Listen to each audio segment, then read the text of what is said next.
மதங்களுக்கு உட்படாத ஒரு வாழ்க்கை முறையை நம்மால் அமைத்துக் கொள்வதற்கு இது வழிகோலும் என்றால் விட்டு விடுவது நல்லது தானே?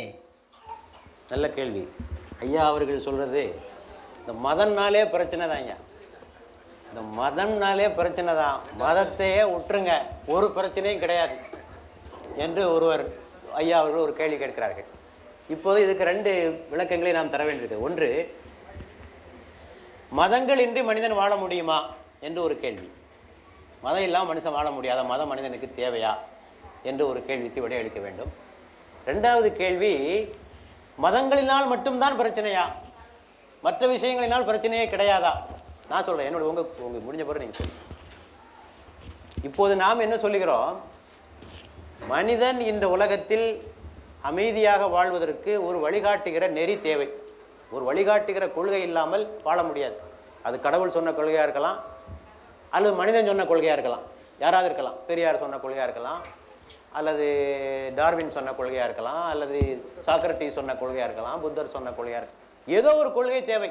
மனிதன் இந்த உலகத்தில் அமைதியாக வாழ்வதற்கு ஒரு வாழ்க்கை நெறி தேவை, இல்லாமல் வாழ முடியாது.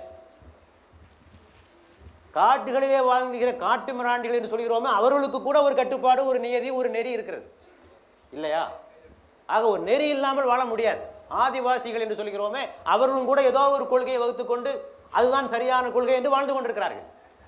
ஆக ஒரு வாழ்க்கை நெறி இல்லாமல் இந்த உலகத்திலே மனிதன் அமைதியாக வாழ முடியாது. ஏனென்றால் மனிதர்கள் தனியாக வாழ்வதில்லை, சார்ந்தும் சேர்ந்தும் வாழ்கிறோம். அப்படி இருக்கிற போது எல்லோருக்கும் பொதுவான சில நீதிகளை வகுத்து கொண்டாலும் அந்த உலகத்திலே அமைதியாக வாழ முடியும். ஒரு பஞ்சாயத்து போடாத கூட அதுக்கு கூட சில நெறிகள் தேவைப்படுகின்றன. ஆக மதம் நெறி இல்லாமல் மனிதன் வாழ முடியாது. இப்போ அடுத்த கேள்வி, இந்த நெறியை வழங்குகிற ஆற்றல் யாருக்கு உண்டு? மனிதனுக்கா கடவுளுக்கா? அடுத்த கேள்வி, மனிதனுக்கா கடவுளுக்கா?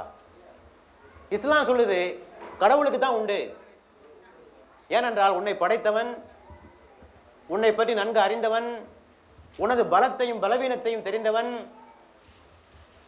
கடந்த 3 காலங்களை முழுமையாக உணர்ந்தவன், உன்னால் எவற்றை தாங்கிக் கொள்ள முடியும் எவற்றை தாங்கிக் கொள்ள முடியாது என்பதை அறிந்தவன், உன்னுடைய இயற்கையை அறிந்தவன், எல்லாரையும் பாரபட்சம் இன்றி பார்ப்பவன்.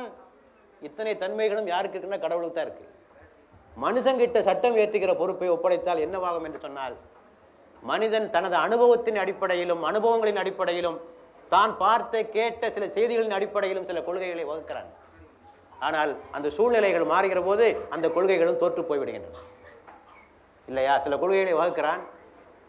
முதலாளிகளுடைய கொட்டம் ஓங்கி இருந்த போது, தொழிலாளிகள் நசுக்கி கொண்டிருந்த போது பொது உடைமை என்ற ஒரு சித்தாந்தம் வந்தது. இன்று அதற்கு அதனுடைய தேவை எந்த அளவுக்கு ஆயிற்று என்பது உங்களுக்கு தெரியும். முடித்து விடுகிறேன்.